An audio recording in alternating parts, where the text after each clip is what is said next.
جی جیسا میں نے کہا 5:15 بجے کوئٹہ الیکٹرک سپلائی کمپنی کو فائنلی ریسٹور کر دیا گیا تھا مکمل طور پہ. تو لہٰذا اب ڈسٹریبیوشن کے لیول پہ جہاں جو ہماری 10 ترسیل کار کمپنیاں ہیں پورے ملک میں وہاں تک بجلی پہنچا دی گئی ہے. اس میں صرف ایک نوٹ آف کوشن یہ ہے کہ جو روٹین کی لوڈ شیڈنگ ہے وہ جاری ہے, وہ تو ظاہر ہے اس میں کمی اور ختم نہیں ہوگی. تو لہٰذا اب اگر کوئی صارفین کو بجلی میں تعطل فیل ہوتا ہے تو وہ لوڈ شیڈنگ ہے, وہ اس بریک ڈاؤن کی وجہ نہیں.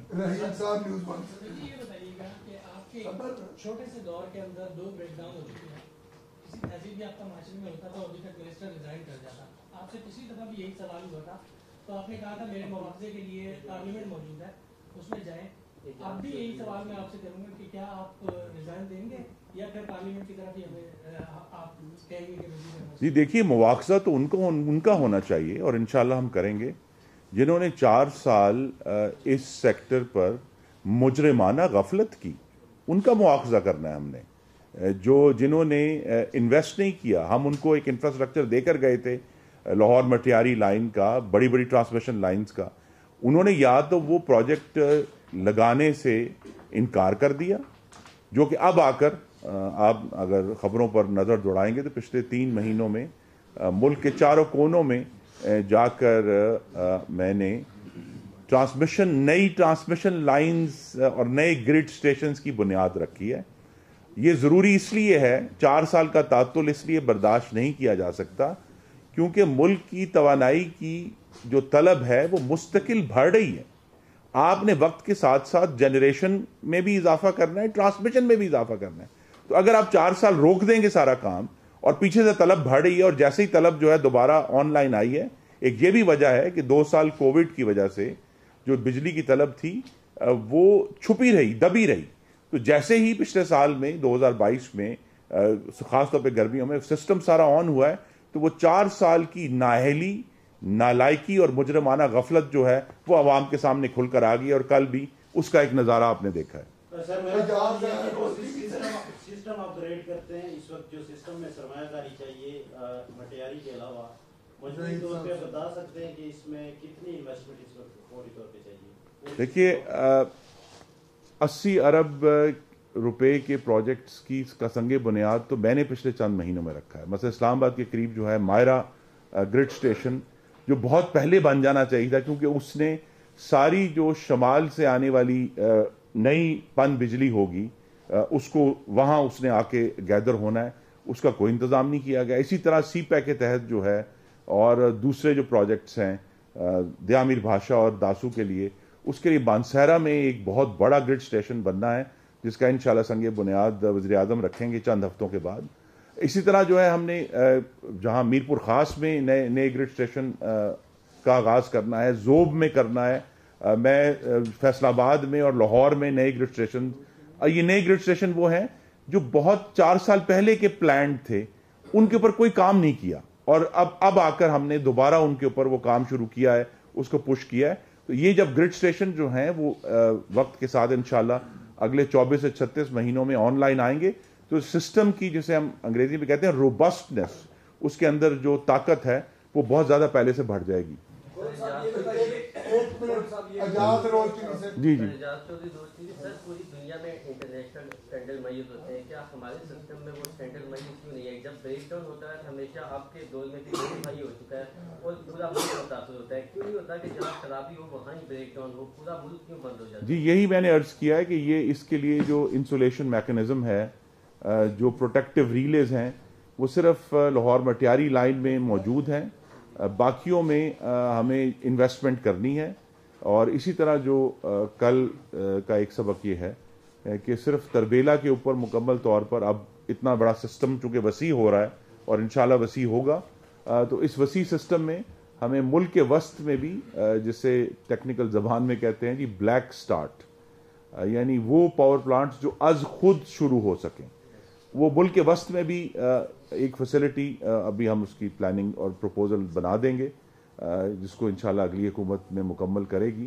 وہ یہی ہے کہ ملک کے وسط میں بھی ایک بلیک سٹارٹ فیسلٹی ہونی چاہیے تاکہ اس سے پہلے کہ تربیلا آن ہو ہمارے پاس 2 جگہوں سے ہم, کیونکہ